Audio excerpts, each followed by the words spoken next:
Time கம்மியாக தான் இருக்கும், பார்ப்போம். இது ஒரு 1 ஹவர், அது 1 ஹவர் தான் பார்க்குற மாதிரி இருக்கும். 11:45க்கு சிசாட் கிளாஸ் வரும். பேப்பர் படிக்கிறீங்களா? ஸ்டார்ட் பண்ணிட்டீங்களா?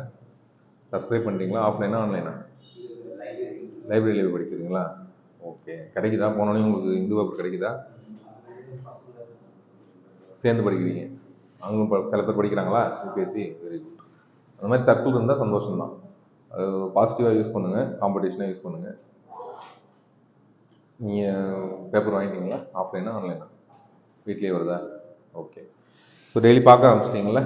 நோட்ஸ் இருக்குன்னு எதிர்பார்க்கல, பட் டெய்லி பார்க்க ஆரம்பிச்சிட்டேங்க. ஓகேவா? நிர்மல் நோட்ஸ் எடுக்கிறீங்களா? ஓகே. ஸோ பேப்பர் ரொம்ப குரூஷியல். இப்பவும் சொல்கிறது தான், பேப்பர் படிக்காமல் கிளியர் பண்ணவே முடியாது. 100% எழுதி கொடுத்தான்.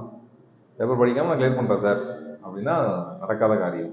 ஓகேவா? ஏன்னா மொத்தமாக ஒரு 1000 பேர் செலக்ட் பண்ணுறாங்கன்னா 1% 2% கூட பேப்பர் படிக்காமல் கிளியர் பண்ணவே முடியாது. அதான் யூபிஎஸ்சி. So paper படிச்சிருங்க. அதில் படிக்கிறதுல என்ன பிரச்சனையோ பேசிக்கலாம். So I thought of helping in editorial.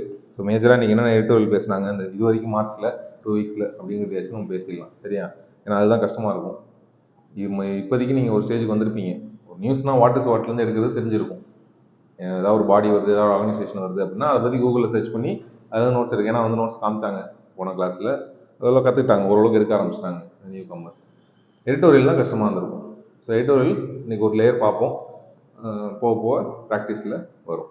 ஓகேவா?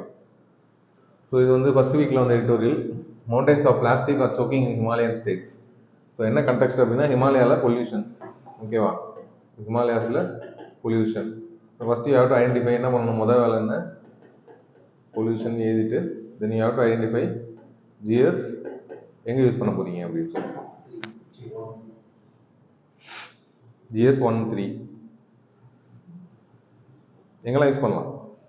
எது டாப்பிக்கில் வரும்? அது நீங்கள் எங்கே மார்க் ஜிஎஸ் 1ல் யூஸ் பண்ணுவீங்க, ஜிஎஸ் 3ல் யூஸ் பண்ணுவீங்க, எஸ்ஏல யூஸ் பண்ணலாம். ஓகே. எத்திக்ஸில் யூஸ் பண்ணலாம். இப்போ எல்லாத்துக்கும் எப்படின்னு கேட்பேன். நீங்கள் எல்லாத்தையும் போட்டுறக்கூடாது, இருக்கிற டாபிக் எல்லாத்தையும் சொல்லிடாதீங்க. எல்லாத்துலையும் எப்படின்னு கேட்பேன். ஜிஎஸ் 1ல் எப்படி யூஸ் பண்ண போகிறீங்க, எங்கே யூஸ் பண்ண போகிறீங்க? என்ன டாபிக்ல வருது ஃபர்ஸ்ட் ஜிஎஸ் 1ல? கிரிட்டிக்கல் ஜியோகிராபிக்கல் ஃபீச்சர்ஸ் அப்படின்னு ஒரு டாபிக் இருக்கும் ஜியோகிராஃபியில் முக்கியமான வேர்ல்டு ஜியோகிராபிக்கல் ஃபீச்சரில் கிரிட்டிக்கல் ஜியோகிராபிக்கல் ஃபீச்சர்னே ஒரு வேர்டு கொடுத்துருப்பான்.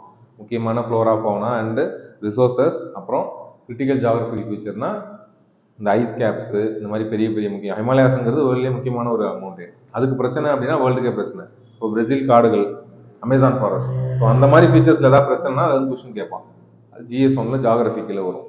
ஓகேவா? ஸோ ஜியோகிராஃபி கீழே ஹிமாலயாஸ் பற்றி கேட்கலாம், ஜியோகிராஃபி ஓரியன்டாக கேட்கலாம். ஹிமாலயாஸில் ஏன் இந்த மாதிரி பொல்யூஷன்ஸ் வருது, அது காரணம் என்ன, ஏன் அது வந்து ஸ்பெஷல் அப்படிங்கிற மாதிரி ஜியோகிராஃபி ஓரியன்டாகவும் கேட்கலாம்.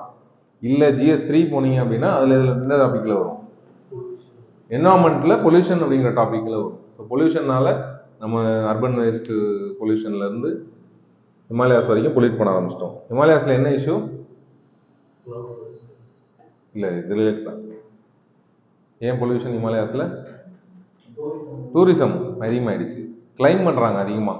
முன்னாலாம் நம்ம சின்ன வயசில் ஹிலரியா பேர் படிக்குமா, சின்ன வயசில் ஃபஸ்ட்டு கிளைம் பண்ணாங்கன்னு சொல்லிட்டு மவுண்ட் ஹிலரியா பேர் வரும். 2 பேர் லேடிஸ் ஏதோ பேர் வரும், எட்மண்ட் ஹிலரியா, அந்த மாதிரி ஞாபகம் இருக்கு, எனக்கு ஞாபகம் இல்லை. ஸோ அந்த மாதிரி ரொம்ப ரேராக நம்ம ஜிகேல படிப்போம். ஒருத்தர் ஹிமாலயாஸ் ஏறிட்டாரு, ஒருத்தவங்க ஹிமாலயாஸ் ஏறிட்டாங்க, பெரிய அச்சீவ்மெண்ட். இப்போ என்ன நடக்குது? டெய்லி 10 பேர் 20 பேர் ஏறிட்டு இருக்காங்க. ஸோ ஒரு டீம் ஃபார்ம் பண்ணுவாங்க, ஹிமாலயாஸ் உச்சியில் போய் பொண்ணு ஃபோட்டோ எடுத்து வந்துடுவாங்க. கூகுளில் போய் யூடியூப் சர்ச் பண்ணிங்கன்னா செல்ஃபி வீடியோஸ்லாம் இருக்கும். ஸோ அந்தளவுக்கு இறங்க ஆரம்பிச்சிட்டாங்க. என்ன பிரச்சனைனா போயிட்டு வரப்ப குப்பையெல்லாம் அங்கேயே போட்டுறாங்க, வாட்டர் பாட்டிலேருந்து எல்லாத்தையுமே. ஸோ அதை யாருமே எடுக்கிறதுக்கு ஆள் கிடையாது. அப்போ வந்து ஹிமாலயாஸே பொல்யூட் பண்ண ஆரம்பிச்சிட்டாங்க. அதுதான் பெரிய இஷ்யூ. ஸோ அப்போ அது ரொம்ப நாளாக பிரச்சனை போயிட்டுருக்கு. இன்னொன்று, அங்கே போய் ஏற்கனவே ஒரு வாட்டி பார்த்துருந்தோம், அங்கே போய் இறந்துட்டாங்க அப்படின்னா என்ன பண்ணுவாங்க? சப்போஸ் ஒரு குரூவில் போகிறாங்க 10 பேர், 4 பேர் ரொம்ப குரூ தாங்க இறந்துட்டாங்க, மீதி 6 பேர் தான் இருக்காங்க. அந்த 4 பேர் என்ன பண்ணுவாங்க? இறந்தவங்கள 6 பேர் தூக்கிட்டு வர முடியுமா? தூக்கிட்டு வர மாட்டாங்க. ஏன்னா 6 பேர் சேர்ந்து 4 பேரை தூக்க முடியாது அவ்வளோ பெரிய ஹைட்டில் இருந்து. ஆனால் அவங்கள தூக்கிட்டு வரதே பெரிய விஷயம். அதனால் அங்கேயே விட்டு வந்துடுவாங்க. அந்த மாதிரி அங்கேயே விட்டு வந்தால் சீக்கிரமாக டீகம்போஸும் ஆகாது பாடி, அப்படியே கிடக்கும். பல வருஷமாக அந்த மாதிரி கிடக்குது இன்னும் பாடிஸ். அந்த மாதிரி பாடிஸை அடையாளமாக வச்சுருப்பாங்க. நீங்கள் போய் நெட்டில் பார்த்தீங்கன்னா சூப்பராக இருக்கும், ஜாலியாக இருக்கும். ஒரு பச்சை கலரில் ஒரு ட்ரெஸ் போட்டு ஒரு பாடி கவுந்து இறந்துட்டார் அப்படியே. அதை ரீச் பண்ணிட்டோன்னா அது ஒரு பாயிண்ட். அந்த கிரீன் ஷூஸ் பாயிண்ட்னு சொல்லி ஒரு பாயிண்ட் வச்சிருக்காங்க. எதுக்குன்னா அவ்வளோ தூரம் இவன் ஏறி வந்துட்டோங்கிற கணக்கு.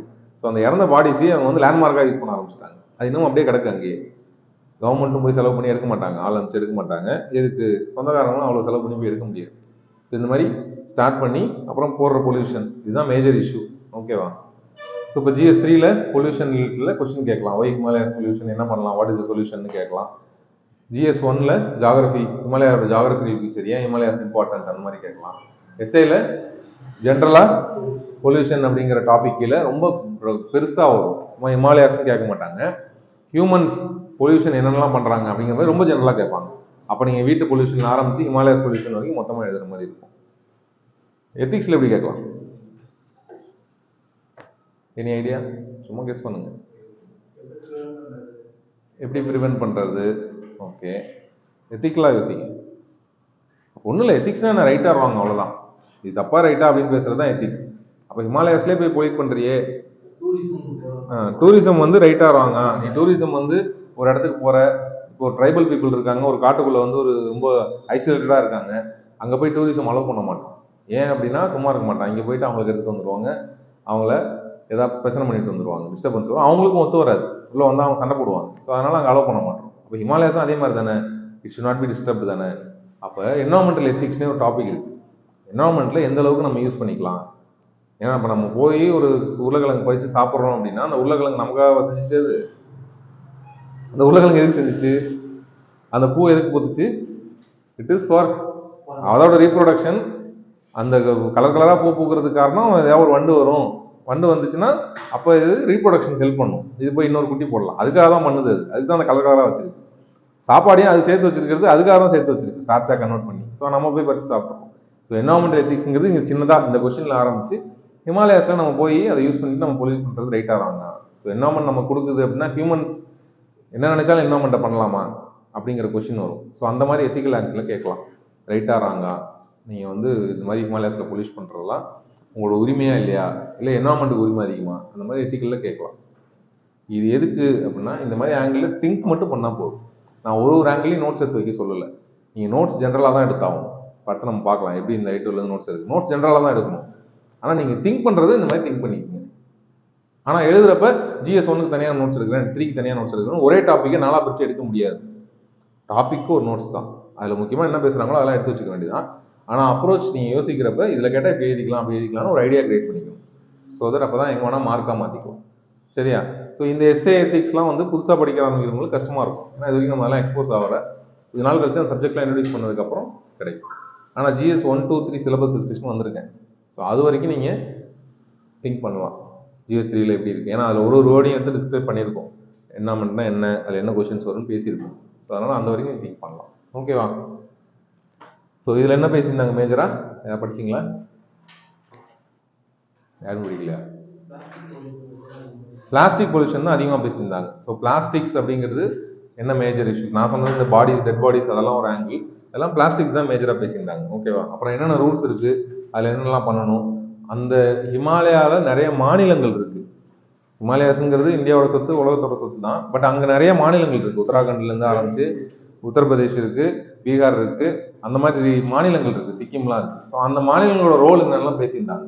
ஸோ அந்த மாநிலத்துக்கு என்னென்னலாம் நீங்கள் கவர்மெண்ட் ஹெல்ப் பண்ணணும், அவங்களுக்கு எப்படி அட்டானமஸ் கொடுக்கணும், அவங்களுக்கு என்ன பவர் கொடுக்கணும், அதெல்லாம் பேசியிருந்தாங்க. அவங்களோட ரோல், ஏன்னா ஃபைன்லாம் போட ஆரம்பிச்சிட்டாங்க. யாருக்கு ஃபைன் போடுறாங்கன்னா லோக்கல் கவர்மெண்ட்டுக்கு தான் போடுறாங்க. இப்போலாம் ஃபைன் போடுறதா இருந்தா நீ ஏன் அலோவ் பண்ண, உள்ளே விடாத, உள்ளே போறனா டேக்ஸ் கட்ட சொல்லு, காசு கொடுக்க சொல்லு, என்ன எடுத்துகிட்டு போகிறோன்னா திருப்பி எடுத்துகிட்டு வர சொல்லு, அந்த மாதிரிலாம் ரூல்ஸ் போட்டாங்க நிறையா. ஸோ இப்போ அந்த ரூல்ஸ்லாம் பற்றி டீட்டெயிலாக டிஸ்கஸ் பண்ணியிருந்தாங்க. இதில் நோட்ஸாக எடுக்கிறது அப்படின்னா, புதுசாக நீங்கள் நோட்ஸ் எடுக்கணும் அப்படின்னா இது எழுதிக்கிங்க. ஒரு எடிட்டோரியலுக்கு நான் எக்ஸாம்பிளாக கொடுக்குறேன், எழுதாதவங்க புதுசாக எழுதிக்கிங்க, போய் பார்க்கலாம். ஏற்கனவே எழுதி நீங்கள் நோட்ஸாக எடுத்துருந்தீங்கன்னா வேணாம், பார்த்துக்குங்க. எழுதாதவங்க, பேப்பர் எடிட்டோரியல் படிக்காதவங்க எழுதிக்கிங்க. இது இதில் இருக்க ஒரு ரூல்ஸையும் நான் பற்றி பேசலை, நீங்கள் போய் ஒரு வீட்டில் ஒர்க் அவுட் பண்ணணும். ஸோ இப்போ இந்த எடிட்டோரியல் படித்ததுக்கப்புறம் இதுலேருந்து நீங்கள் ஒரு 2 hours செலவு பண்ணுற மாதிரி தான் இருக்கும், வேறு வழி இல்லை. மொத்தமே பார்த்தீங்கன்னா போன 2 வாரத்தில் ஒரு 6 எடிட்டோரியல் தான் மாட்டிச்சேன் நல்லா. ஸோ 6 எடிட்டோரியலுங்கிறப்ப நீங்கள் தாராளமாக ஒரு 2-3 hours ஸ்பெண்ட் பண்ணலாம். ஏன்னா அதுலேருந்து ஒரு மெயின்ஸ் கொஸ்டின் கண்டிப்பாக வரும், எஸ்ஏ வரும், கண்டிப்பாக நீங்கள் எங்கேயே யூஸ் பண்ண போகிறீங்க. இப்போ இந்த ஸ்லைட்லேருந்து நீங்கள் பாயிண்ட்ஸ் எடுத்து எக்ஸாம் எழுதாமல் இருக்கவே முடியாது, கண்டிப்பாக யூஸ் பண்ணி தான் ஆகும். அதனால ஒரு 2 hours செலவு பண்ணுறது தப்பு இல்லை. ஒரு ரேட்டுகள்னா இவ்வளோ டீட்டெயிலாக எழுதவா சார் அப்படின்னா இதுதான் ஆகணும், வேறு வழி கிடையாது. சரியா? ஸோ என்னென்ன ரூல்ஸ் இருக்கு? Ministry under environment protection act 1986, அது ஒரு ஆக்ட். அந்த ஆக்டுக்கு அப்புறம் அந்த ஆக்ட்ல தான் மேஜரா என்விரான்மெண்ட் ப்ரொடெக்ஷன் பத்தி பெருசா பேசுறாங்க. அதுக்கப்புறமா என்னென்ன ரூல்ஸ் இருக்கு பாருங்க. சாலிட் வேஸ்ட் மேனேஜ்மெண்ட் தனியா இருக்கு, பிளாஸ்டிக் வேஸ்ட் மேனேஜ்மெண்ட் தனியா இருக்கு, பயோமெடிக்கல் வேஸ்ட் மேனேஜ்மெண்ட் தனியா இருக்கு, கன்ஸ்ட்ரக்ஷன் அண்ட் டெமாலிஷன் வேஸ்ட். இது ஒரு மேஜர் இஷ்யூ. இப்போ பாண்டிச்சேரிலாம் டெவலப்பிங், சென்னை மாதிரி ஃபுல்லாக சென்ட்ரல் டெவலப்னா பரவாயில்ல. இப்போ பாண்டிச்சேரியில் வீடு அதிகமாக கட்டிட்டு இருப்பாங்க. அவங்களாம் என்ன பண்ணுவாங்க, பயங்கர பொல்யூஷன், ஒரு பச்சை ஸ்கிரீன் கட்டிட்டு பண்ணணும், அதே பண்ண மாட்டாங்க. எதுக்குன்னா அந்த இடிக்கிறதையும் கட்டுறதுனாலையும் வர pollutions. Hazardous waste management of transboundary movement. டிரான்ஸ்பவுண்டரினா என்ன? வெளிநாட்டுக்கு வெளியூருக்கு எடுத்துகிட்டு போகிறது. சிங்கம் படத்துலலாம் பார்த்துருப்போம். ஆஸ்திரேலியாவிலேருந்து சிங்கம் பார்ட் 3 நினைக்கிறேன். ஆஸ்திரேலியாவிலேருந்து வேஸ்ட்லாம் கொண்டு வந்து எங்கே கூட்டுவார்? இந்தியாவில், தமிழ்நாட்டில் கூட்டிகிட்டு போயிடுவார். ஸோ அதுக்கு நிறைய ரூல்ஸ் அண்ட் ரெகுலேஷன்ஸ் இருக்குது. இந்த மாதிரி நீங்கள் கிராஸ் பார்டர் எடுத்துகிட்டு போகணும் அப்படின்னா அது என்னென்ன டைப்ஸ்லாம் எடுத்துகிட்டு போகலாம் அப்படின்னு தனியாக ரூல்ஸ் அண்ட் ரெகுலேஷன்ஸ் இருக்குது. அதுக்கு இன்டர்நேஷனல் கன்வென்ஷன்ஸ்லாம் இருக்குது. நம்ம என்விரான்மெண்ட் கிளாஸில் போகலாம். இ வேஸ்ட் மேனேஜ்மெண்ட் இப்போ ரீசெண்டாக வந்தது, பேட்டரி வேஸ்ட் மேனேஜ்மெண்ட். ஸோ இதில் எல்லாத்துலேயுமே உங்களுக்கு நோட்ஸ் இருக்கணும். இதில் என்னென்ன மேஜராக இருக்குன்னு சொல்லிட்டு நோட்ஸ், இதில் ஒரு 10-7-8 பாயிண்ட் இருக்கணும், இதில் ஒரு 7-8 பாயிண்ட் இருக்கணும், இது எல்லாத்துலேயுமே ஒரு 7-8 பாயிண்ட் நோட்ஸ் இருக்கணும். ஸோ அப்போ அந்த ஒரு 8 வரையிலேருந்து எந்த 8 வரை படிச்சிங்கனாலும் 2 விஷயம். ஒன்று வந்து கோர் நோட்ஸ். இப்போ அந்த 8 வரையிலேருந்து என்னால் நோட்ஸ் எடுக்கலாம் அப்படின்னு தெரியணும். அது இல்லாமல் ஒரு ஒப்பீனியன் டெவலப் பண்ணுறது. ஒப்பீனியன் டெவலப் பண்ணுறதுக்கு அந்த 8 வரையில யூஸ் பண்ணிக்கலாம். ஏன்னா அதில் பேசியிருப்பாங்க, அதில் தப்பா ரைட்டா, ஏன் இப்படி பண்ணுறாங்க, இதை எப்படி சரி பண்ணலாம் அப்படின்லாம் பேசியிருப்பாங்க. அந்த பாயிண்ட்டை நீங்கள் ஒப்பீனியன்லேருந்து எடுத்துக்கணும். அது நீங்களே டெவலப் பண்ணுறதுக்கு கொஞ்சம் டைம் ஆகும். அது வரைக்கும் நீங்கள் வந்து 8 வரையிலேருந்து எடுத்துக்கணும். புதுசாக வந்தவங்க 8 வரை பேர் வந்து mountains of plastic are choking the Himalayan states. So அது கீழே these note should be taken.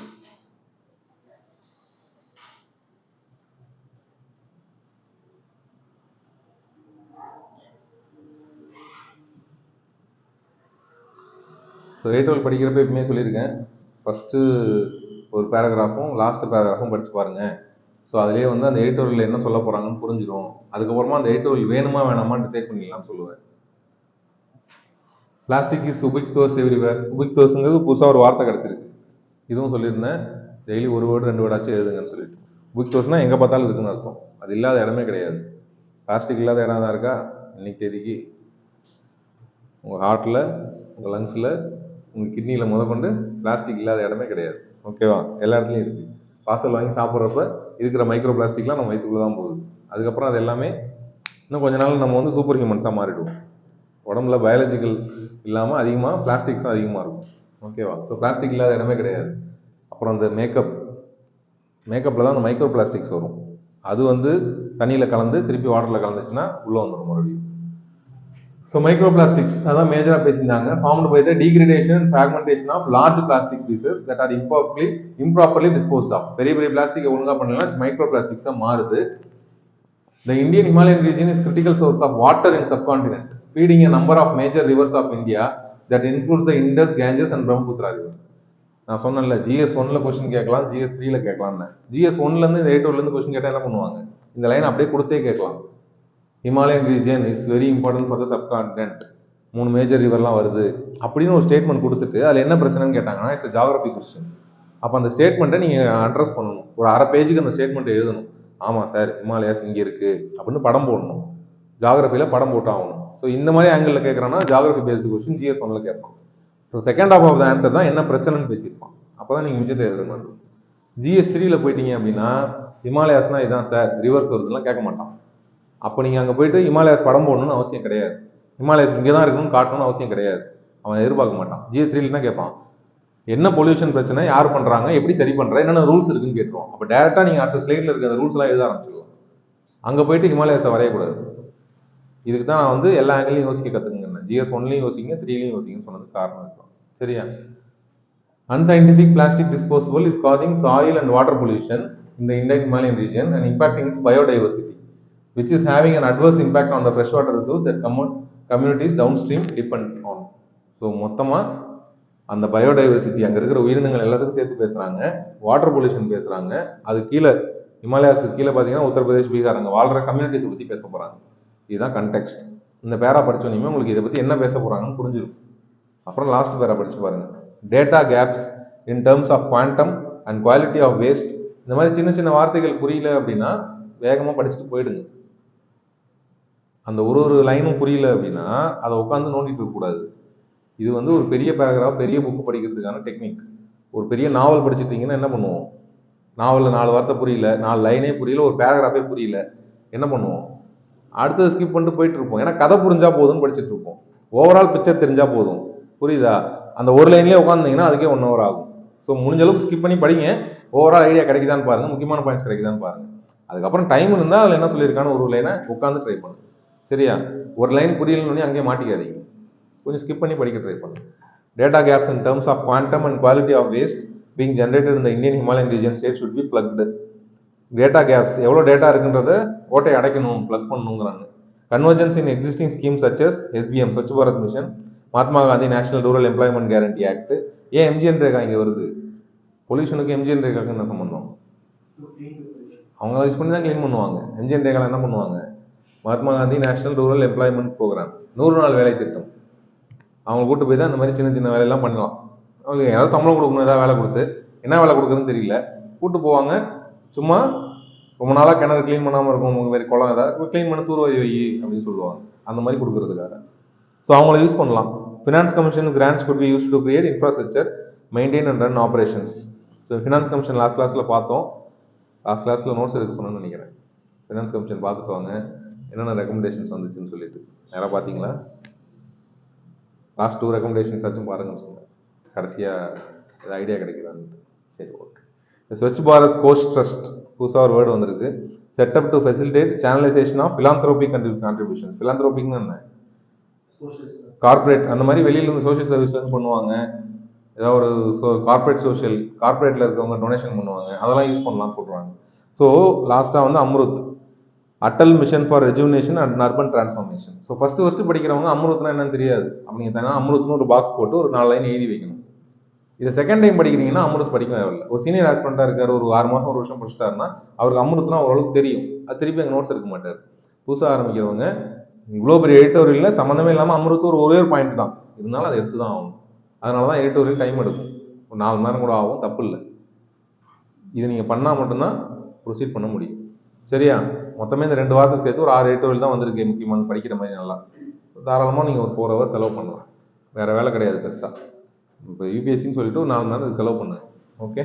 So Amrut பற்றி நோட்ஸ் எடுக்கணும். இந்த லாஸ்ட் லைன் அந்த லைனும் படிச்சதுக்கப்புறம் புரிஞ்சிருக்கும் இவங்க நிறையா ஸ்கீம்ஸு, அதில் இருக்கிற என்னென்ன மெத்தட்ஸ் இருக்குது அது எல்லாத்தையுமே அட்ரஸ் பண்ண போகிறாங்கன்னு அர்த்தம். ஸோ இது படித்ததுக்கப்புறம் இது வேணுமா வேணாமான்னு டிசைட் பண்ணணும். ஜிஎஸ் 1 2 3 எங்கே கிடைக்குது, ஒரு ஸ்டேஜுக்கு மேலே இது எடுத்தால் நல்லா யூஸாக தான் இருக்கும், 2-3 இடத்துல மார்க் எடுக்கலாம் அப்படின்றப்ப நீங்கள் டீட்டெயிலாக நோட்ஸ் எடுத்துக்கணும். ஸோ இந்த ரூல்ஸ் எல்லாமே தெரிஞ்சிருக்கணும். இதில் வந்து இது எல்லாத்துக்கும் போய் நோட்ஸ் எடுங்க. நீங்கள் ஒரு வாட்டி நான் எடுக்குன்னு சொல்கிறேன், அது அன்றைக்கே எடுத்தால் தான் திருப்பி அதுக்கப்புறம் இன்னொரு 1 வாரம் கழிச்சுலாம் போய் எடுக்க மாட்டீங்க, 1 மாதம் கழிச்சுலாம் எடுக்க மாட்டீங்க. இது திருப்பி நான் அடுத்த எக்ஸாம் நீங்கள் 25 எக்ஸாம் போகிற வரைக்கும் நான் திருப்பி பேசணும்னா தெரியாது. கிளாஸில் வேணால் இப்போ பேசலாம், இல்லை திருப்பி 8 வந்தால் பேசுவேன். அது உங்கள் கீழே தான் இருக்குது நோட்ஸ் எடுத்துக்கிறது. ஃபினான்ஸ் கமிஷன் அன்றைக்கி சொன்னோன்னா அன்றைக்கே எடுத்து வச்சுருங்க. அது அப்புறம் பார்த்துக்கலாம்னா வேலை நடக்காது.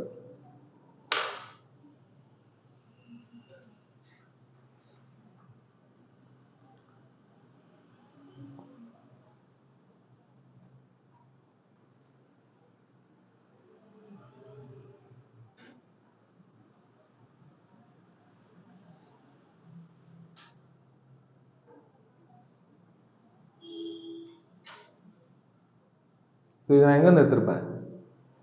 நானும் சொந்தமாக எழுதுனா ஏதோ ஒரு ஐஏஎஸ், ஓகேவா? சர்ச் பண்ணுறப்ப என்ன பண்ணணும்? வேஸ்ட் மேனேஜ்மெண்ட் பற்றி படிக்கணும். வேஸ்ட் மேனேஜ்மெண்ட் என்ன ரூல்ஸ் இருக்குன்னு தெரியணும். டக்குன்னு டேப் ஓப்பன் பண்ணி waste management rules in India UPSC அப்படின்னு அடிச்சிருங்க. பக்கத்தில் எந்த சர்ச் பண்ணுறதாலும் யூபிஎஸ்சி போட்டு சர்ச் பண்ணுங்க. ஸோ தட் உங்களுக்கு தேவையான ரிலவெண்ட் கண்டென்ட் தானாக வரும். இல்லைன்னா அது ஒரிஜினல் வெப்சைட்டுக்கு போகும், கவர்மெண்ட் வெப்சைட்டுக்கு போகும், அதுலேருந்து எடுக்கலாம், டைம் எடுக்கும். அதுலேருந்து எடுத்து நிறையா வெப்சைட்ஸ் போட்டு வச்சுருப்பாங்க, அதுலேருந்து எடுத்திங்கன்னா ஈஸியாக இருக்கும். ஸோ மொத்தமாக வேஸ்ட் மேனேஜ்மெண்ட் என்னென்ன ரூல்ஸ் இருக்குன்னு சொல்லி ஒரே இடத்துல வந்துருச்சு. ஓகே, இது ரிலேட்டடாவா? கோரமண்டல் கோஸ்ட் அதில் இருக்கிற எல்லா டெக்ஸ்ட்டுமே ஒரு சின்ன நூறு எல்லா டெக்ஸ்ட்டுமே தண்ணி வச்சு சொல்லணும். அந்த டெக்ஸ்ட் அட்லீஸ்ட் 100 யூனிவர்சிட்டியும் மைக்ரோ பிளாஸ்டிக்ஸ். அது வந்து அது வந்து தமிழ்ல வந்து ஒரு ஸ்கீம் போட்டு எல்லாரும் வெளியே போய் ஜாமான் வாங்கினா நம்ம வந்து அந்த பிளாஸ்டிக் பேர் யூஸ் பண்ணுவோம். ஸ்கீம் பேர் மீண்டும் மஞ்சள் பை கேம்பெயின். ஆமாம், ஸ்கீம் பேர் அவ்வளோதான். இதுதான் ஆன்சரே. இதுதான் ஆன்சர். உங்கள் ஆன்சரே இதுதான். இந்த மீண்டும் மஞ்சள் பை ப்ரோக்ராம் அப்படிங்கிறத நீங்கள் எக்ஸாம்பிளாக போட்டு எழுத வேண்டியதான். This is the scheme by a state government to reduce this plastic pollution. அவ்வளோதான். இதுதான் அவங்க ஆன்சர். இதுதான் மார்க். இதுதான் UPSC. Key features of solid waste management நீங்கள் எழுத வேணாம், நான் சொல்லிட்டு போயிடுறேன். ஸ்லைடு வேணால் ஷேர் பண்ணுறேன், பார்த்துக்குங்க. எனக்கு வந்து நீங்கள் எப்படி எடுக்கணும்னு சொல்கிறதுக்காக பேசுறதுக்காக தான் அந்த கிளாஸ். நான் நோட்ஸ் கொடுக்கறதுக்காக கிளாஸ் கிடையாது. சரியா? So responsibility of generators have been introduced to segregate waste into 3 categories. அப்போ சாலிட் வேஸ்ட் மேனேஜ்மெண்ட் அப்படிங்கிறத 3 கேட்டகரியாக பிரிக்கணுன்றதுக்கான ரூல்ஸ் அண்ட் ரெகுலேஷன்ஸ் இருக்குது. இது யார் பண்ணணும்? இந்த 3 கேட்டகரியாக பிரிக்கிறத யார் பிரிப்பாங்க? வெட்டு, ட்ரை, டொமஸ்டிக் ஹசார்டஸ் வேஸ்ட் யார் பிரிக்கணும்? நம்ம தான் பிரிக்கணும். நீங்கள் வீட்டில் பிரித்து வைக்கணும். இது பாண்டிச்சேரியில் ரொம்ப ஸ்ட்ரிக்டாக ஃபாலோ பண்ணுறாங்க. ஃபைன் போடுவாங்க. நீங்கள் வீட்டில் வந்து வெளியில் போய் குப்பை போடுறீங்கல்ல, அது கொடுக்குறப்ப இந்த மாதிரி 3ஆக கொடுக்கணும். அவங்க கொடுக்குறப்ப நீங்கள் அந்த மாதிரி கொடுக்கலன்னா அவங்க வர்றவங்களுக்கே அங்கே வராங்கல்ல, கலெக்ட் பண்ணுறாங்கல்ல, அவங்களே ஃபைன் போடுறதுக்கு அத்தாரிட்டி இருக்கு அவங்களுக்கு. ஆனால் ஃபாலோ பண்ணுறது இல்லை, பண்ணுறது இல்லை. புதுச்சேரி ஸ்மார்ட் சிட்டி கீழே வரும். இது கம்பல்சரி, எல்லார் வீட்லேயுமே பண்ணணும். ஸோ வெட்டு, ட்ரைன்னு பிரிக்கணும், டொமஸ்டிக் ஹசார்டஸ் வேஸ்ட் பிரிக்கணும். அது எக்ஸாம்பிள்ஸ் கொடுத்துருக்காங்க, என்னென்னலாம் வருது பாருங்க. Hand over segregated waste to authorise the rag pickers. Hand over segregated waste to rag pickers. வந்து பிக்கப் பண்ணுறவங்ககிட்ட நீங்கள் தான் செக்ரிகேட் பண்ணி கொடுக்கணும். Or waste collectors or local bodies. Local body தான் பண்ணுவாங்க, ஆள் அனுப்பிச்சு பண்ணுவாங்க. Waste generators will have to pay user fee to waste collectors. வந்து கலெக்ட் பண்ணுறவங்களுக்கு காசு கொடுக்கணும் நீங்கள், அவங்க வந்து கலெக்ட் பண்ணுறதுக்காக. அவங்க டொனேஷன் மாதிரி கிடையாது, கண்டிப்பாக நீங்கள் கொடுக்கணும்னு ரூல்ஸ் இருக்குது. அது இல்லாமல் spot fine for littering non segregation. Non செக்ரிகேஷனுக்கு ஸ்பாட் ஃபைன் கொடுக்கலாம், வந்து வாங்குறவங்களே கொடுக்கலாம். Use sanitary waste like diaper, sanitary bag should be wrapped securely in pouches. ஒரு பிளாஸ்டிக் பேக்கில் போட்டு தான் கொடுக்கணும். Provided by manufacture. அந்த மேனுஃபேக்சரரே அது கூட கொடுக்கணும். அதுவும் ரூல்ஸ் அண்ட் ரெகுலேஷன்ஸில் இருக்குது. இதுக்கு என்ன ப்ரொசீஜர் கீழே வரும் அப்படின்னா இந்த டேர்ம்லாம் இருக்கணும். ப்ரொடியூசர்ஸ் பே, ப்ரொடியூசர்ஸ் பே,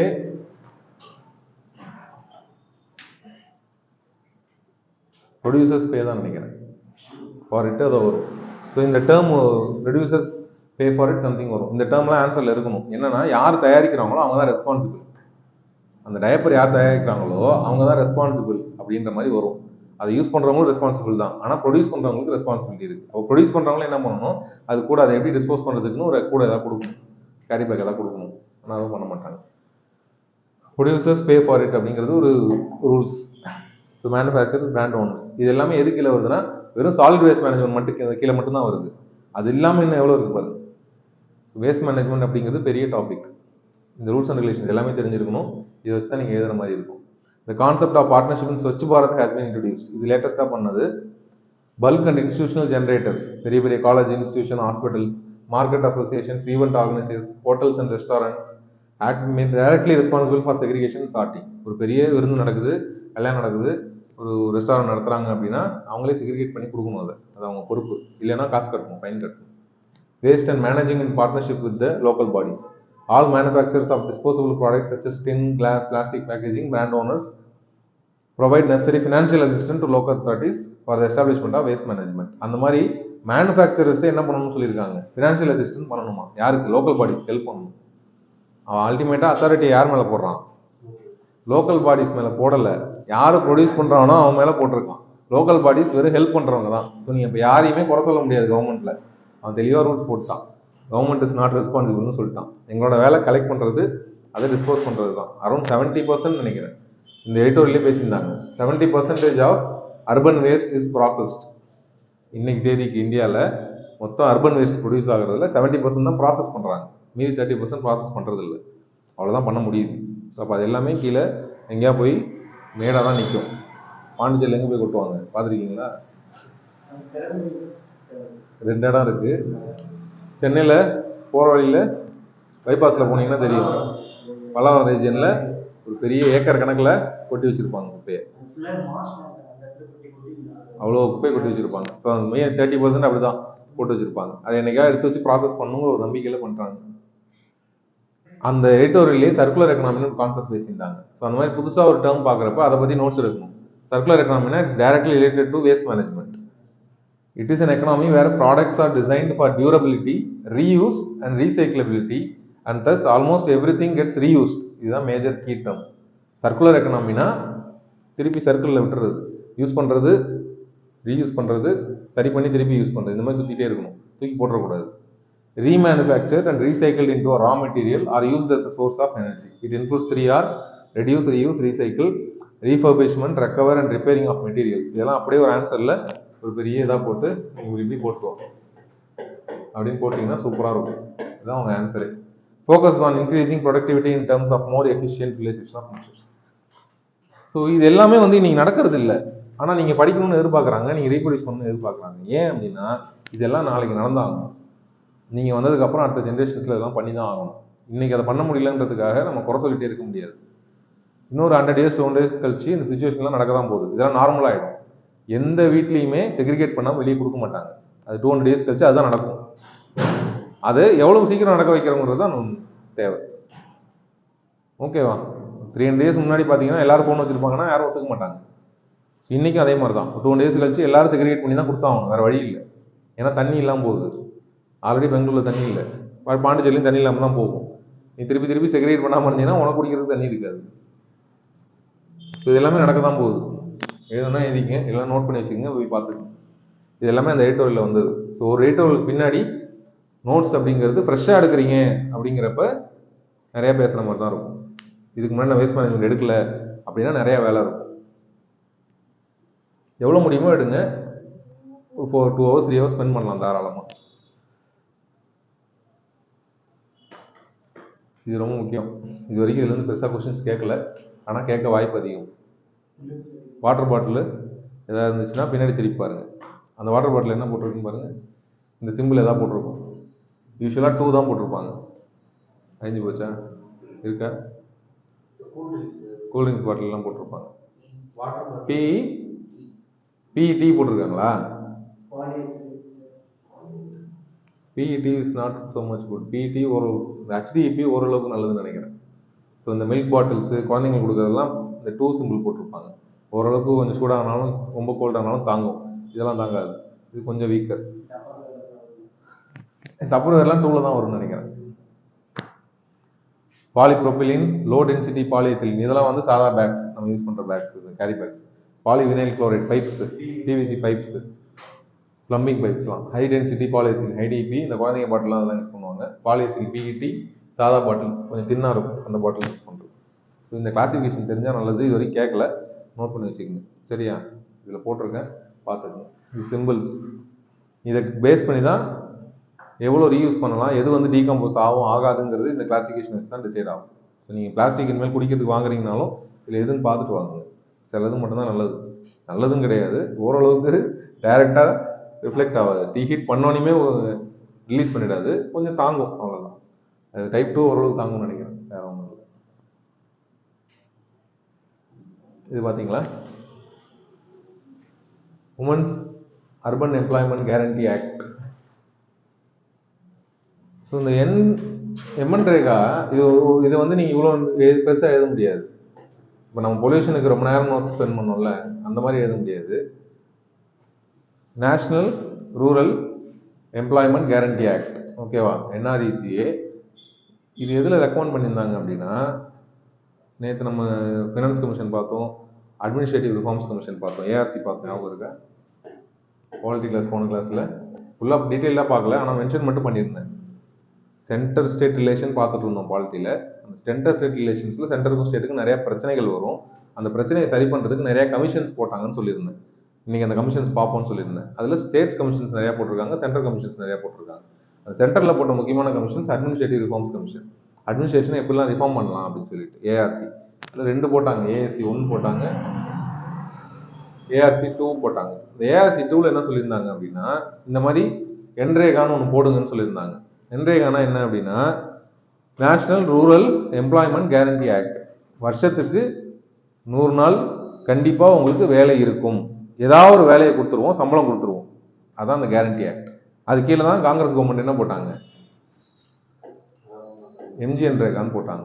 மகாத்மா காந்தி அதான் 100 நாள் வேலை திட்டம், வருஷத்துக்கு 100 நாள் கண்டிப்பாக வேலை கொடுத்துட்றோம், எதுக்குன்னா பாவர்ட்டி ஒழிக்கிறதுக்கு அப்படின்னு சொல்லிட்டு. இதில் இந்த எடிட்டோரியல் என்ன பேசியிருந்தாங்க, இது புதுசாக இருந்துச்சு, நானும் பெருசாக பார்த்ததில்ல. Women's urban employment guarantee act, உமனுக்கும் தனியாக போடுங்கன்னு சொன்னாங்க. இது புதுசு இந்த கான்செப்ட். என்ரேகாவை உமனுக்கு தனியாக போடுங்கன்னாங்க. அந்த என்ரேகா ஆக்டில் உமனுக்கு மட்டும்தான் வேலை கொடுப்பாங்க. ஸோ அர்பன் உமன் எம்ப்ளாய்மெண்ட் அப்படிங்கிற டாப்பிக்கில் பேசியிருந்தாங்க.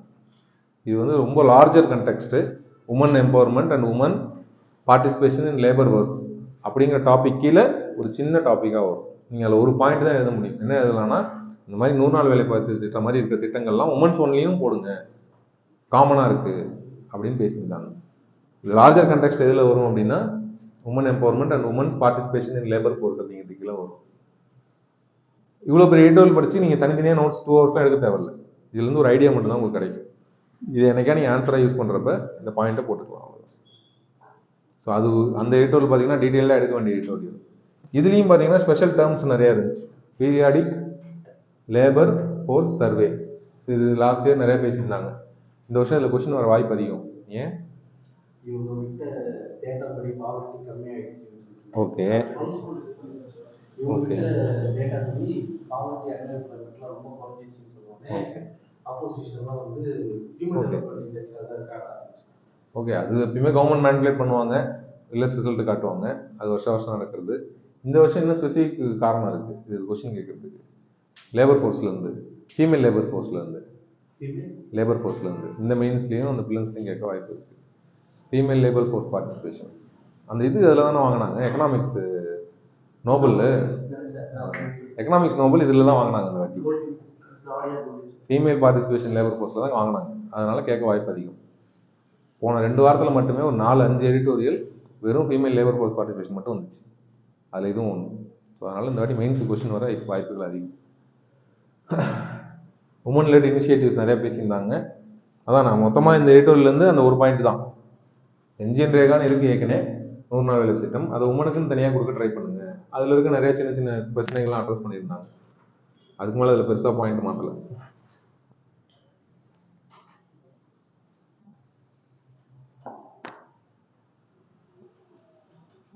இந்த இது மட்டும் படிங்க நல்லாயிருக்கும். Notwithstanding ethical and constitutional imperatives, there is also evidence suggesting that increasing women's employment rates can be engine for economic growth. So women ரிலேட்டாக எஸ்ஏ வராமல் இருக்காது, எப்படியும் ஒரு எஸ்ஏ இல்லையா உமன் ரிலேட்டாக வந்துடும். அப்போலாம் நீங்கள் இந்த ஆர்டிக்கெலாம் தனியாக எழுதலாம். கான்ஸ்டியூஷனில் உமனை காப்பாற்றுக்குன்னு சொல்லியிருக்கு, எத்திக்கலாக யோசிச்சிங்கனாலும் 50% பாப்புலேஷன் அவங்களை காப்பாற்றணும், அவங்களுக்கு ஹெல்ப் பண்ணணுன்னு இருக்குது. இது ரெண்டும் இல்லாமல், கான்ஸ்டியூஷனல் எத்திக்கல் இம்பெரேட்டிவ் இல்லாமல் நீங்கள் ஏன் இந்த என்ஜின் ரேகெல்லாம் தனியாக உமனுக்கு போடணும் அப்படின்னா, எக்கனாமிக் க்ரோத்துக்கு ஹெல்ப் பண்ணுதுங்கிறாங்க. ஸோ அந்த இடத்துல உமன் இஸ் எம்பவர் அப்படின்னா economy will be more empower, நல்லா க்ரோத் இருக்கும் அப்படிங்கிறத சொல்லி நீங்கள் மென்ஷன் பண்ணியிருக்கு. ஓகேவா? கிரீன் ஜாப்ஸ் அந்த ப்ராப்ளம் ஆஃப் ஜெண்டர், இது வரும் டைட்டில் மட்டும் எழுதிக்கிங்க, போயிட்டு இந்த வாட்டி பாருங்கள். ஃபர்ஸ்ட் வந்து அந்த பிளாஸ்டிக் பொல்யூஷன், உமன் அர்பன் என்ரேகான்னு சும்மா பேர் எழுதிங்க, போயிட்டு ரிவ்யூ பண்ணி பாருங்கள். பழைய பேப்பர் இருந்துச்சுன்னா 1 மாதம் வரைக்கும் பேப்பர் தூக்கி போடாதீங்க, அதுக்கப்புறம் தூக்கி போட்டுருங்க, அதுக்கப்புறம் வச்சுக்காதீங்க, வீட்டில் தேவையில்லாத பிரச்சனை வரும். ஓகேவா? 1 மாதம் வரைக்கும் வைங்க, ஏன்னா இந்த மாதிரி தப்புன்னு நம்ம கிளாஸ் லேட்டாக வைப்போம், அதை ரெஃபர் பண்ணுறதுக்கு தேவைப்படும். அதுக்கப்புறம் வச்சுக்காதீங்க, தூக்கி போட்டுருங்க. 1 வருஷம் பேப்பர்லாம் வீட்டில் அடிக்க வைக்காதீங்க. ஓகே, இடைக்கு போட்டுருங்க. ஆன்லைன் என்ன பிரச்சனை இல்லை, நீங்கள் எப்போ வேணுமோ எதை வேணால் ஆக்சஸ் பண்ணிக்கலாம். கிரீன் ஜாப்ஸ் அந்த problem of gender disparity, again gender disparity தான் பேசுகிறாங்க. ஆனால் ஜெண்டர் டிஸ்பாரிட்டியே ஒரே ஒரு பர்டிகுலர் ஃபீல்டில் பேசுகிறாங்க. என்ன ஃபீல்டில் பேசுகிறாங்க? கிரீன் ஜாப்ஸில் பேசுகிறாங்க. அப்போ கிரீன் ஜாப்ஸ் அப்படிங்கிறது புதுசாக ஒரு டேர்ம் இன்ட்ரோடியூஸ் பண்ணுறாங்க. We have to read about green jobs. அது ப்ரிலிம்ஸில் கிரீன் ஜாப்னா என்னன்னு கேட்கலாம், மெயின்ஸில் மொத்தமாக உமன் பற்றி கேட்குறப்ப நீங்கள் கிரீன் ஜாப்ஸ்லையும் உமனுக்கு இம்பார்ட்டன்ஸ் தரணும்னு எழுதணும். இப்போ கிரீன் ஜாப்ஸ்னால் என்ன, இவனே கொடுத்துருந்தான், decent jobs that contribute to preservation or restoration of the environment. அவ்வளோதான், அதான் green jobs. அப்போ சாதா ஜாப் தான், ஆனால் அந்த ஜாப் எது கான்ட்ரிபியூட் பண்ணுது? It contributes to preservation and restoration of the environment. So அதெல்லாம் பண்ணுச்சுன்னா அது green job. ஸோ green jobல உமன் டிஸ்பாரிட்டி பற்றி பேசியிருந்தாங்க. அதில் உமனுக்கு எந்த அளவுக்கு நீங்கள் இம்பார்ட்டன்ஸ் கொடுத்துருக்கீங்க அப்படின்னு சொல்லிட்டு.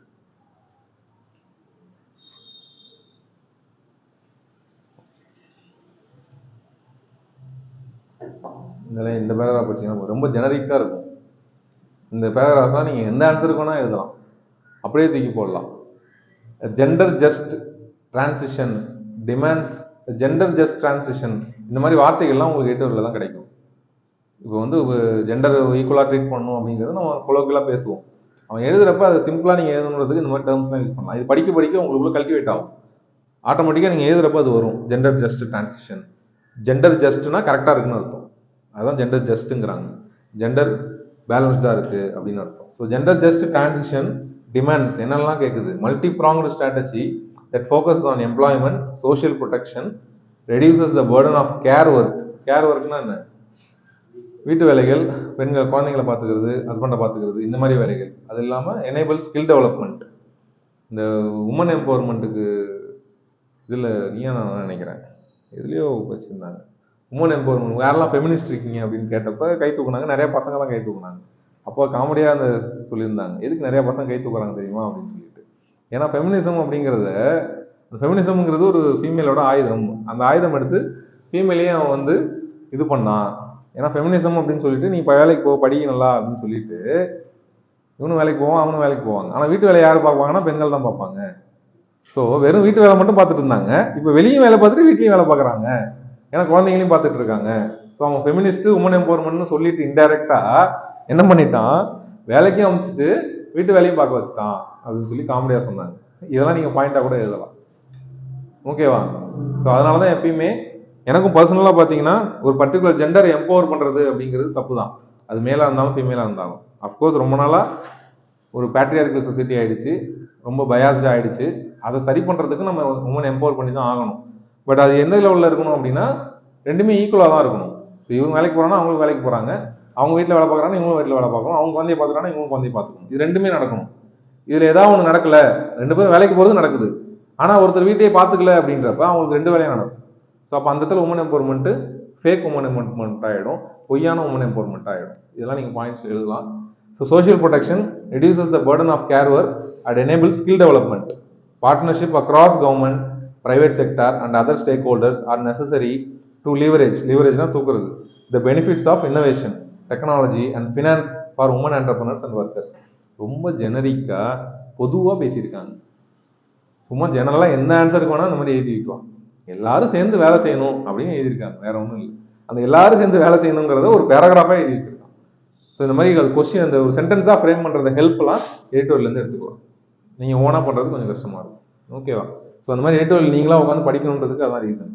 ஏன்னா என்ன பண்ணேன், நான் வந்து என்ன சொல்லியிருந்தேன், இப்போ எடிட்டோரியல் படிக்கிறீங்க அப்படின்னா ஓரளவுக்கு ஐடியா பார்த்துட்டு எதுலையா போய் ஜிஸ்ட் போட்டிருப்பாங்க. இப்போ இன்சைட்ஸில் பார்த்தீங்கன்னா எடிட்டோரியல் ஜிஸ்ட் போட்டிருப்பாங்க. அந்த எடிட்டோரியலில் என்னென்னலாம் பேசினாங்க நோட்ஸ் எடுக்கும் கொடுத்துருப்பாங்க. ஒரு ஸ்டேஜில் என்ன பண்ணுவோம், எடிட்டோரியலை பார்த்தோன்னே நேரம் அங்கே போயிடுவோம், அதுலேருந்து நோட்ஸ் அப்படியே காப்பி பண்ணிவிடுவோம். அது வேலை செய்யாது. அந்த மாதிரி பண்ணிங்கன்னா ஒர்க் அவுட் ஆகாது, மார்க்காக மாறாது. சரியா? எடிட்டோரியல் முடிஞ்ச அளவுக்கு ட்ரை பண்ணுங்கள். அதில் இருக்க இந்த மாதிரி சென்டென்ஸ்லாம் ஐடென்டிஃபை பண்ணுங்கள், புரிஞ்சுக்குங்க. அதில் என்ன சொல்ல வராங்க அந்த ஒப்பீனியன்லாம் டெவலப் பண்ண ட்ரை பண்ணிவிட்டு அதுக்கப்புறமா அவன்கிட்ட போய் எக்ஸ்ட்ராவாக அந்த வேஸ்ட் மேனேஜ்மெண்ட் ரூல்ஸ் எடுக்கணும். அந்த மாதிரி பண்ணிங்கன்னா தான் ஒர்க் அவுட் ஆகும். அவன் நோட்ஸ் எடுக்கிறதையும் அப்படியே காப்பி பண்ணக்கூடாது. அதை ஃபுல்லாத்தையும் பார்த்துட்டு படிச்சுட்டு உங்களுக்கு எதெல்லாம் தேவையோ நீங்களாம் அண்டர்ஸ்டாண்ட் பண்ணி சொந்தமாக நோட்ஸ் எடுக்கிற மாதிரி இருக்கணும். ஜஸ்ட் எடிட்டோரியல் படிக்கணும்னு சொல்லிட்டு இதை ஓரளவுக்கு பார்த்துட்டு அதுலேருந்து காப்பி பண்ணிங்கன்னா சரி வராது. ஓகேவா? அதை அப்படியே ரீப்ரொடியூஸ் பண்ணி வச்சிங்கன்னா அது வேலைக்கு ஆகாது.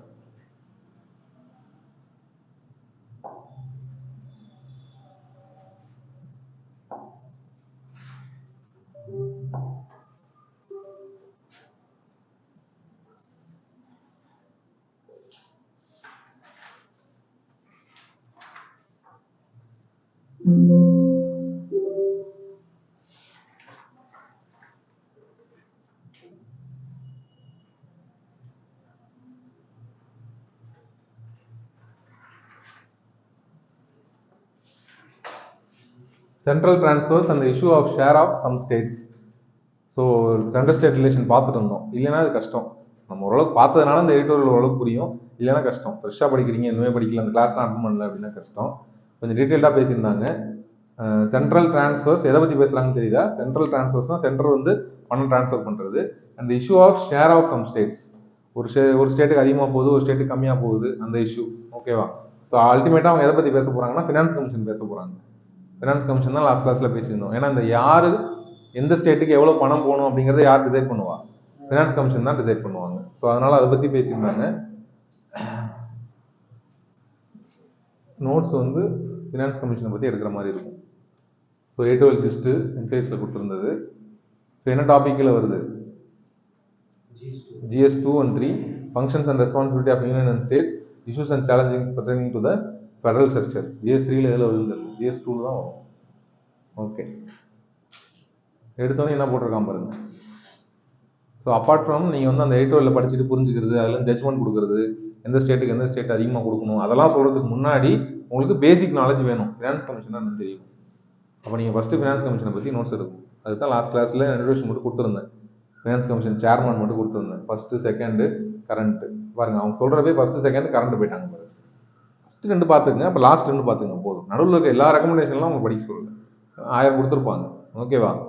ஃபஸ்ட்டு லாஸ்ட்டாச்சும் அட்லீஸ்ட் தெரியணும், அது போதும். ஏன்னா இந்த அளவுக்கு சேஞ்ச் ஆயிருக்குன்னு உங்களுக்கு தெரியணும், அவ்வளோதான். ஸோ ஆர்டிகல் நம்பர் போட்டிருக்காங்க, யார் ஃபார்ம் பண்ணுறான்னு போட்டிருக்காங்க, மெம்பர்ஸ் யாருன்னு போட்டிருக்காங்க பாருங்க.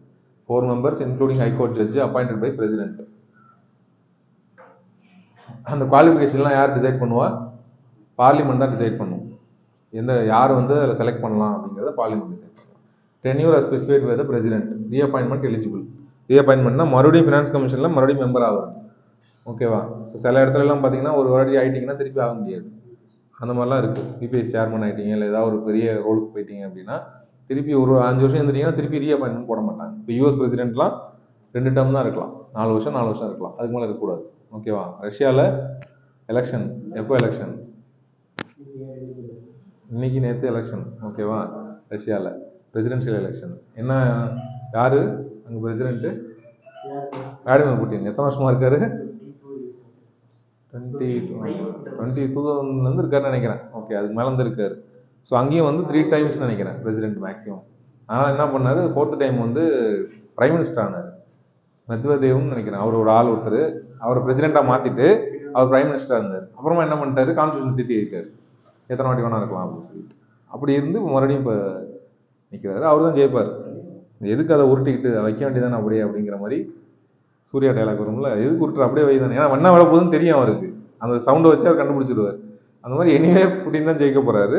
இப்போ நம்ம ஊர்லேயும் ஆல்மோஸ்ட் அதே தான். என்னைக்கு எலெக்ஷனு? 17. Result June 2. எவ்வளோ கேப் இருக்குது? 1.5 மாதம் இருக்குது கேப்பு. அதான் லாஸ்ட் கிளாஸ்லேயே சொல்லியிருந்தோம். சீமான் கேட்குறது கொஸ்டின் வேலிடாக தான் தெரியும். எதுக்கு உனக்கு 1.5 மாதம்? நீ 1.5 மாதம் இப்போ என்ன பண்ணுற? அந்த 1.5 மாதம் அந்த மிஷினில் எங்கே வச்சுருப்பாங்க? அதாங்க யூஎஸில். அதுதான் அவர் எக்ஸாம்பிளாக சொல்கிறாரு. நீ யூஎஸில் ஒரே நாளில் வச்சு ஒரே நாள் ரிசல்ட் சொல்கிறான்ல, ஆல்மோஸ்ட் அதுவும் பெரிய கண்ட்ரி தானே. அப்போ அவன் பண்ணுறான்னா நீ பண்ண முடியாதா? இத்தனைக்கும் அவன் என்ன பண்ணுறான்? பேப்பர் பேலட் ஃபாலோ பண்ணுறான். ஓட்டு குத்தி அதையே எண்ணிடுறான் அவன். நீ மிஷின் தானே, என்ன வேண்டி தானே அப்படிங்கிறான். ஏன் அந்த 1.5 மாதம் அப்படின்னா, ஓகே நிறைய ரீசன்ஸ் இருக்குது. டிரான்ஸ்போர்ட் இஷ்யூஸ் இருக்குது. India cannot be compare to all other Nations. எந்த நேஷனாக இருந்தாலுமே இவ்வளோ சைஸ் எதை வச்சுமே இந்தியாவை கம்பேர் பண்ண முடியாது. இந்தியா இஸ் வெரி யூனிக் எல்லா விஷயத்துலையுமே. ஓகேவா? ஸோ அதனால் இந்தியாவுக்குன்னு சில டைம் இருக்க தான் செய்யும். அதில் என்ன, அந்த 1 மாதம் என்ன பண்ணுவாங்க, எங்கே வச்சுருப்பாங்க? மோஸ்ட்லி ஸ்கூல்ஸ்லாம் லாக் பண்ணி வச்சுருப்பாங்க. ஹாலிடேஸ் லீவ் டைமு வச்சுருப்பாங்க. அது கடைசி நல்லா எடுத்துகிட்டு போய் எண்ணிடுவாங்க. அது வரைக்கும் அந்த கட்சிக்காரங்களாம் என்ன பண்ணுவாங்க பார்த்துருக்கீங்களா? யாரும் கட்சியில் இருந்திருக்காங்களா அப்பாலாம்? 2021.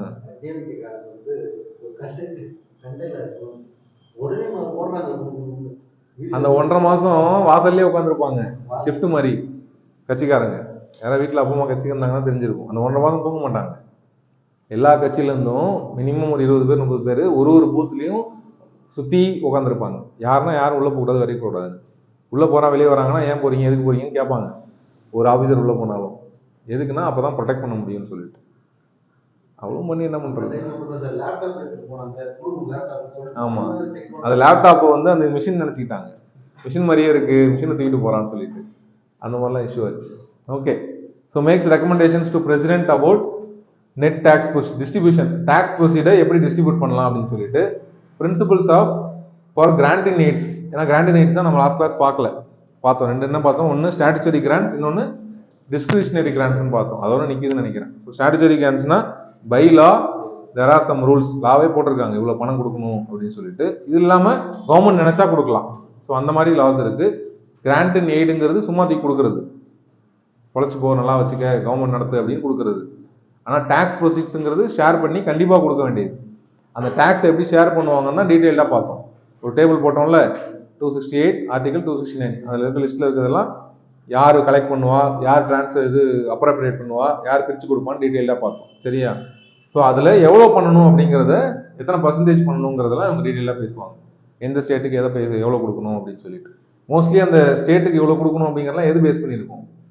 தமிழ்நாட்டுக்கு இவ்வளோ பர்சன்டேஜ் கொடுங்க, உத்தரப்பிரதேசுக்கு இவ்வளோ பாப்புலேஷன் கொடுங்க அப்படின்னு சொல்லலாம். எதை பேஸ் பண்ணியிருக்கோம்னா பாப்புலேஷன் பேஸ் பண்ணியிருக்கும். ஓகேவா? இந்தியாவில் majority of decisions will be taken on population. இப்போ தமிழ்நாட்டுக்கு எத்தனை ராஜ்யசபா சீட் இருக்குது, லாக்சபா சீட் இருக்குன்னா எதை வச்சு செட் பண்ணுவாங்க?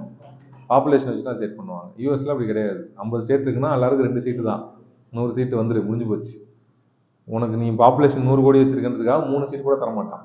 ஏன் அந்த மாதிரி வச்சிருக்காங்க? என்ன அட்வான்டேஜ், டிஸ்அட்வான்டேஜ்? கேட்கவே இல்லை கதையை.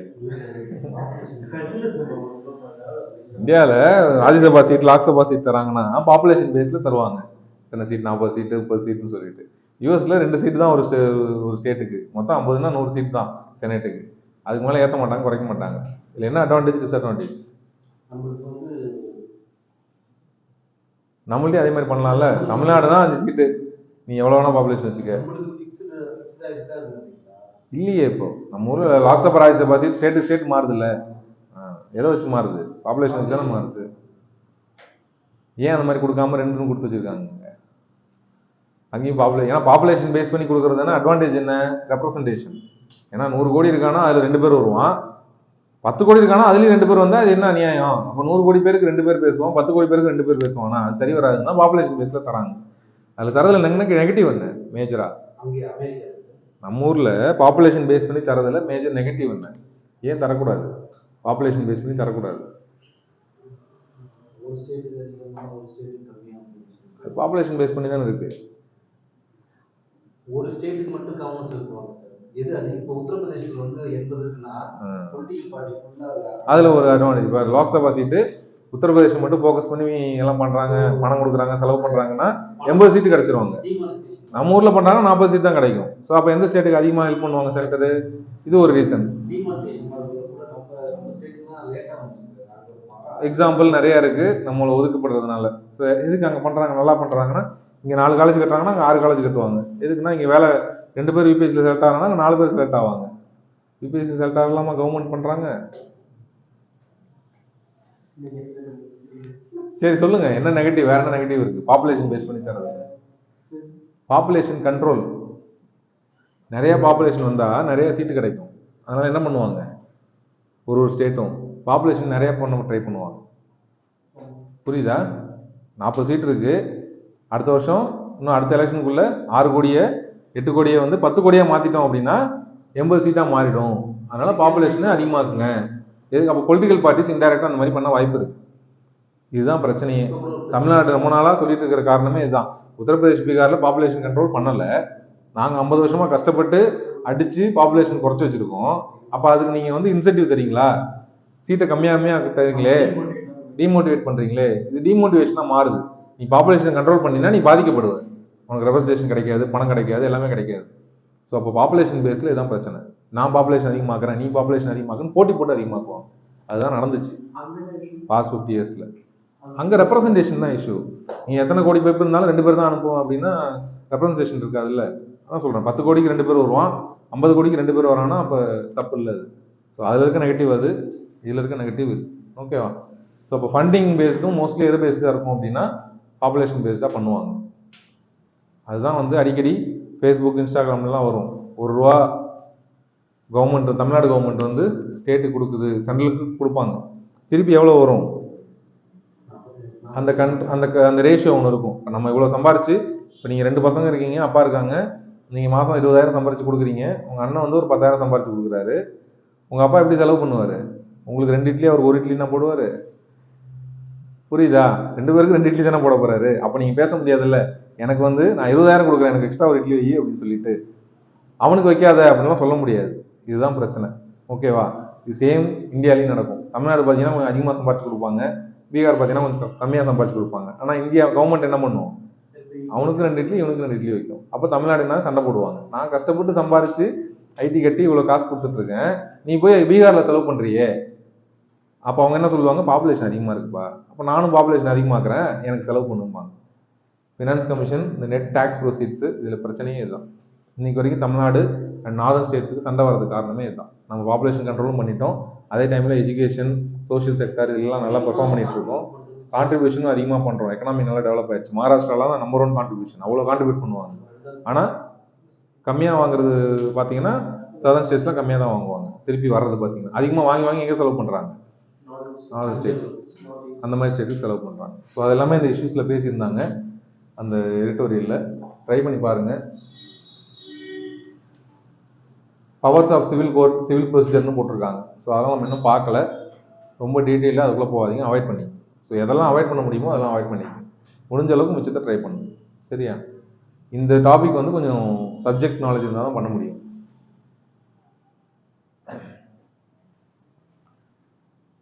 ஓகே, இது கொஞ்சம் கஷ்டம்தான். இந்த ஒரு கிராஃப் மட்டும் பாருங்கள். 11th ஃபினான்ஸ் கமிஷன்லேருந்து 15th ஃபினான்ஸ் கமிஷனில் மாநிலங்களோட ஷேர் இன் டிவிசிபிள் பூல், மொத்தமாக பணம் கொடுக்கறதுல 100 ரூபா வந்திருக்கு அப்படின்னா அதில் எத்தனை ரூபா வந்து மாநிலங்களுக்கு பிரித்து கொடுக்கணும் அப்படின்னு சொல்லி கிராஃப் போட்டிருக்காங்க. 11வது கமிஷனில் எவ்வளோ சொல்லியிருந்தாங்க? ஆல்மோஸ்ட் 29.5% நீங்கள் வந்து ஸ்டேட்ஸுக்கு கொடுத்துருங்க. கவர்மெண்ட், சென்ட்ரல் கவர்மெண்ட் 100 ரூபா சம்பாதிக்குது அப்படின்னா 30 ரூபாயே ஸ்டேட்ஸுக்கு பிரித்து கொடுத்துருங்க, மிச்சத்தை நீங்கள் வச்சுக்கங்கன்னு சொன்னாங்க. இப்போ எவ்வளோ இருக்குது? 41% இருக்குது. ஸோ 100 ரூபா சென்ட்ரல் கவர்மெண்ட் சம்பாதிக்குதுன்னா ஸ்டேட்டுக்கு எவ்வளோ கொடுக்கணும்? 41 ரூபா கொடுக்கணும். ஸோ இது based on finance commission recommendation. இதெல்லாம் எம்சிக்யூவில் கேட்கலாம், ட்ரெண்ட்லையும் கேட்கலாம். மெயின்ஸில் எழுதுறப்ப நீங்கள் இதெல்லாம் நோட் பண்ணுற மாதிரி இருக்கும். So finance commission last time பார்க்க சொல்லியிருந்தேன், பார்க்கலாம். இந்த வாட்டி போய் பாருங்கள், யார் லேட்டஸ்ட்டு, யார் ஃபஸ்ட்டு, ரெக்கமெண்டேஷன் மேஜர் என்னென்ன புரியுதுன்னு சொல்லி நோட்ஸ் எடுங்க. எடுத்திங்கன்னா தான் சரி வரும். இதோ போட்டிருக்கான் பாருங்கள் முக்கியமான பாயிண்ட்டு. இதெல்லாம் தான் உங்களுக்கு குவாலிட்டி எம்சிக்யூவில் வரும். என்ன போட்டிருக்கான்? கவர்மெண்ட் கேட்கணும்னு அவசியம் கிடையாது, சொன்னால் செய்யணும்னு அவசியம் கிடையாது. வேணா செய்யலாம், இல்லை செய்யலாம்.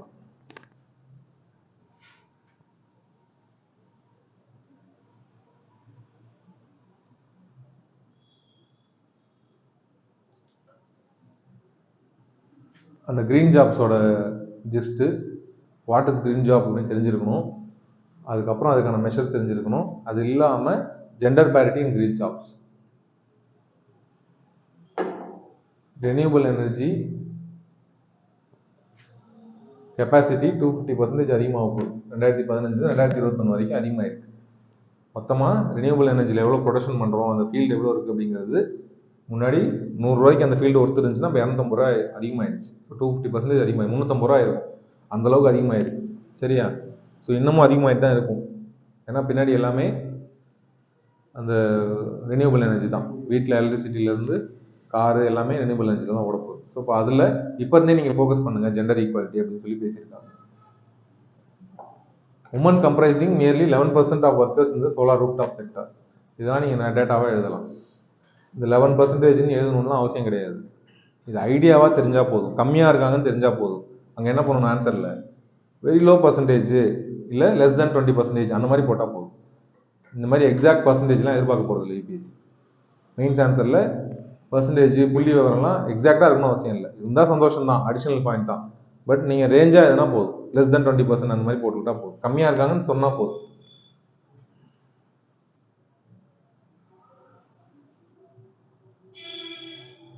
இது ஃபுல்லாக அந்த ஆன்சருக்கான நோட்ஸு. ரொம்ப ஜெனரிக் பாயிண்ட்ஸ் தான். ஜெண்டர் அனலைஸ் பண்ணணும், ஜெண்டர் ஸ்டாட்டிஸ்டிக்ஸ் எடுக்கணும், அடிஷனல் ரிசோர்ஸ் ஆட் பண்ணணும், என்கரேஜ் உமனை என்கரேஜ் பண்ணணும். இதெல்லாம் ரொம்ப ஜெனரிக் பாயிண்ட்ஸ், உங்கள் ஆன்சரை ஃபில் பண்ணுறதுக்கான பாயிண்ட்ஸ்.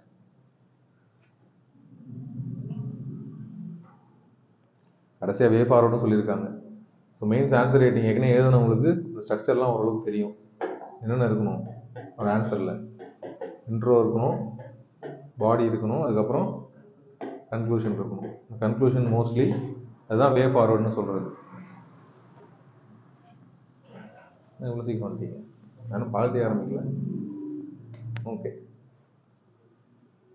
ஸோ இந்த ஸ்ட்ரக்சர் இருக்கணும். அதுக்காக தான் அந்த வே ஃபார்வர்ட்லாம். ஸோ ஆன்சர் எழுதுறப்ப நீங்கள் முடிக்கிறப்ப என்ன பண்ணணும்? எப்பயுமே வே ஃபார்வர்டுன்னு போட்டு எப்படி ஜெண்டர் பேரிட்டி இருக்கணும், பின்னாடி வந்து உமன்ஸ் ரெப்ரசன்டேஷன் எவ்வளோ இருக்கணும் அப்படின்னு ஒரு பாசிட்டிவ் ஆஸ்பெக்டில் எழுதுனா நல்லாயிருக்கும். எஜுகேஷனை பற்றி எழுதுறீங்கன்னா பின்னாடி எல்லாம் நல்லாயிருக்கும், எஜுகேஷன் நல்லா வரும், இம்பார்ட்டண்ட்டாக இருக்கும் அப்படின்னு கொஞ்சம் பாசிட்டிவ் ஆஸ்பெக்டில் எழுதுற மாதிரி இருக்கும். மோஸ்ட்லி ரொம்ப நெகட்டிவ் ஆஸ்பெக்டில் எழுத வேணாம். உருப்படாது, வேலைக்கு ஆகாது, என்ன தான் ரெனியூபிள் எனர்ஜி பண்ணாலும் எல்லாம் மண்ணுக்குள்ளே தான் போக போகிறோம் அப்படின்லாம் எழுதக்கூடாது. எழுதுனீங்கன்னா வேலைக்கு எடுத்துக்க மாட்டாங்க. ஓகேவா? பிரச்சனைகள் எல்லாம் இருக்கு. அந்த பிரச்சனைலாம் அதிகமாக தான் ஆகப்போகுது. ஆனால் எய்ம் என்ன அப்படின்னா இது எல்லாத்தையும் சரி பண்ணணும், நல்லா சொசைட்டி நல்லா வாழணுங்கிறது தான் எய்ம். அதுக்காக தான் உங்களை செலக்ட் பண்ணுறாங்க. ஓகேவா? இன்னைக்கு இருக்கிற பிரச்சனையெல்லாம் சரி பண்ணுறதுக்கு தான் நீங்கள் கூப்பிட்றாங்க. இருக்கிற பிரச்சனைலாம் இருக்குன்னு அவங்களுக்கும் தெரியும், அது சரி பண்ண முடியாதுன்னு அவங்களுக்கும் தெரியும். இருந்தாலும் முயற்சி தான். உங்கள்கிட்ட தான் அதை எதிர்பார்க்குறாங்க.